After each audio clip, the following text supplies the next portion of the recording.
Hello everyone, today we will talk about how to fix or how to solve the problem of being slow on the application of Messenger. You will go to settings, here on settings like this.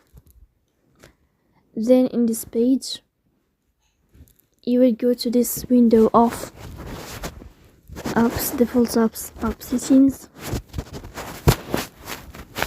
In this page here you will scrolling down until you find this window of Messenger and you will enter.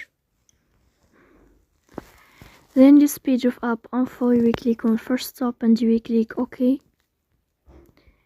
Here you will click on storage. Then we click on clear cache. Here we go to Play Store.